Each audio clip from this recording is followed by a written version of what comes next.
Dr. Seward's Diary. 5th October. We all rose early, and I think that sleep did much for each and all of us. When we met at early breakfast, there was more general cheerfulness than any of us had ever expected to experience again. It is really wonderful how much resilience there is in human nature. Let any obstructing cause, no matter what, be removed in any way, even by death, and we fly back to first principles of hope and enjoyment. More than once, as we sat around the table, my eyes opened in wonder whether the whole of the past days had not been a dream. It was only when I caught sight of the red blotch on Mrs. Harker's forehead that I was brought back to reality. Even now, when I am gravely revolving the matter, it is almost impossible to realize that the cause of all our trouble is still existent. Even Mrs. Harker seems to lose sight of her trouble for whole spells. It is only now and again, when something recalls it to her mind, that she thinks of her terrible scar. We are to meet here in my study in half an hour and decide on our course of action. I see only one immediate difficulty. I know it by instinct rather than reason. We shall all have to speak frankly, and yet I fear that, in some mysterious way, poor Mrs. Harker's tongue is tied. I know that she forms conclusions of her own, and from all that has been, I can guess how brilliant and how true they must be. But she will not, or cannot, give them utterance. I have mentioned this to Van Helsing, and he and I are to talk it over when we are alone. I suppose it is some of that horrid poison which has got into her veins beginning to work. The Count had his own purposes when he gave her what Van Helsing called the vampire's baptism of blood. Well, there may be a poison that distills itself out of good things in an age when the existence of ptomaines is a mystery. We should not wonder at anything. One thing I know, that if my instinct be true regarding poor Mrs. Harker's silence, then there is a terrible difficulty, an unknown danger in the work before us. The same power that compels her silence may compel her speech. I dare not think further, for so I should in my thoughts dishonour a noble woman. Van Helsing is coming to my study a little before the others. I shall try to open the subject with him. Later. When the professor came in, we talked over the state of things. I could see that he had something on his mind which he wanted to say, but felt some hesitancy about broaching the subject. After beating about the bush a little, he said suddenly, "Friend John, there is something that you and I must talk of alone, just at the first at any rate. Later we may have to take the others into our confidence."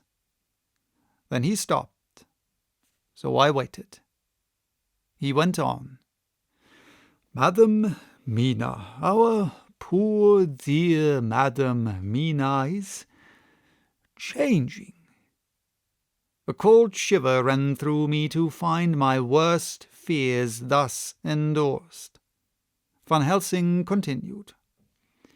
"With the sad experience of Miss Lucy, we must this time be warned before things go too far. Our task is now in reality more difficult than ever, and this new trouble makes every hour of the direst importance. I can see the characteristics of the vampire coming in her face. It is now but very, very slight, but it is to be seen if we have eyes to notice without to prejudge. Her teeth are some sharper, and at times her eyes are more hard.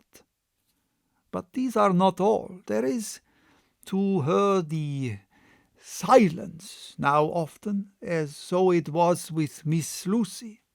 She did not speak, even when she wrote that which she wished to be known later.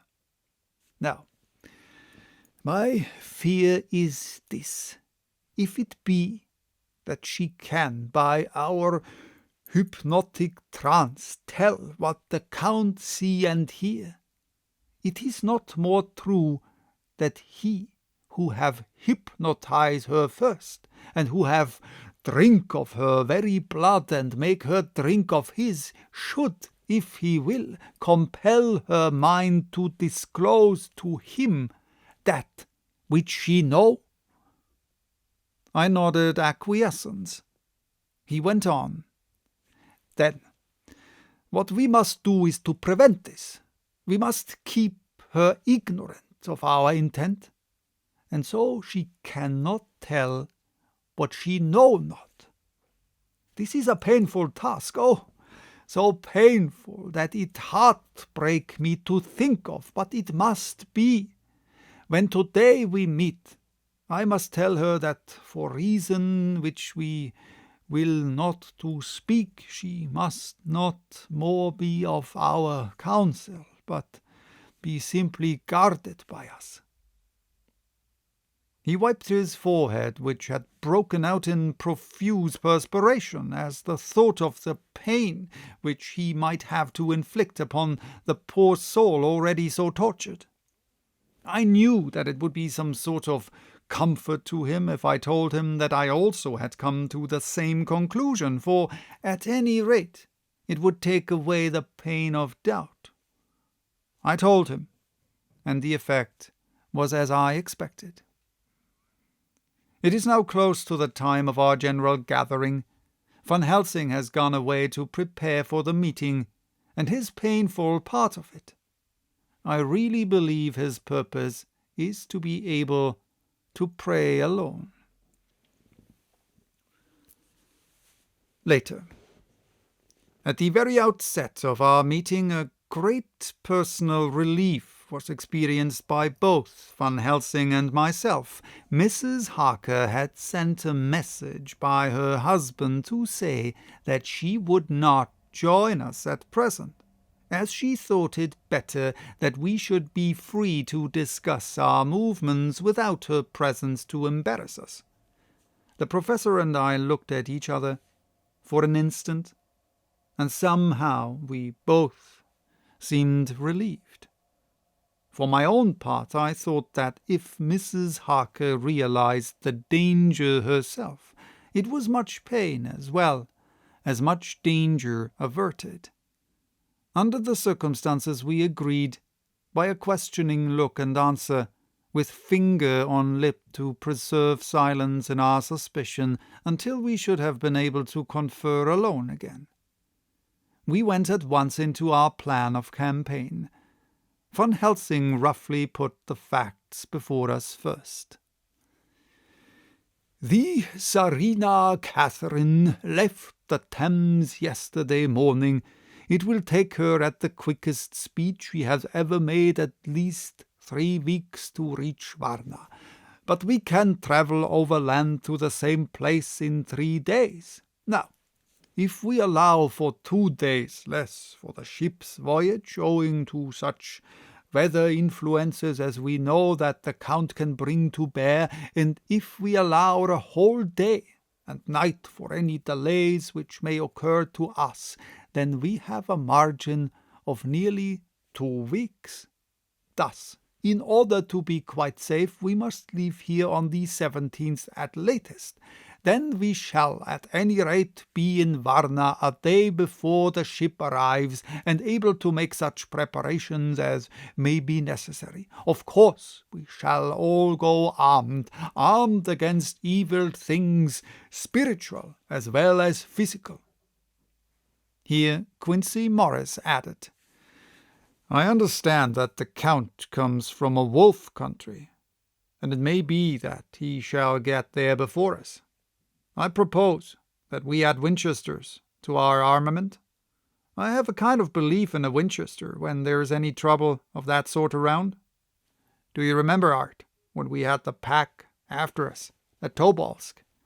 What wouldn't we have given then for a repeater apiece? Good, said Van Helsing. Winchesters it shall be.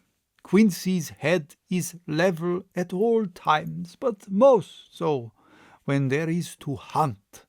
Metaphor be more dishonour to science than wolves be of danger to man.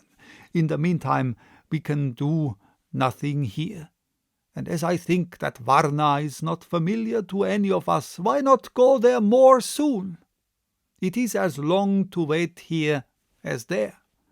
Tonight and tomorrow we can get ready, and then, if all be well, we four can set out on our journey.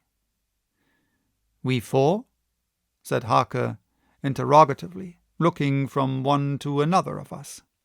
Of course, answered the professor quickly. You must remain to take care of your sweet wife. Harker was silent for a while and then said, in a hollow voice, Let us talk of that part of it in the morning. I want to consult with Mina. I thought that now was the time for Van Helsing to warn him not to disclose our plans to her, but he took no notice. I looked at him significantly and coughed. For answer, he put his finger on his lips and turned away.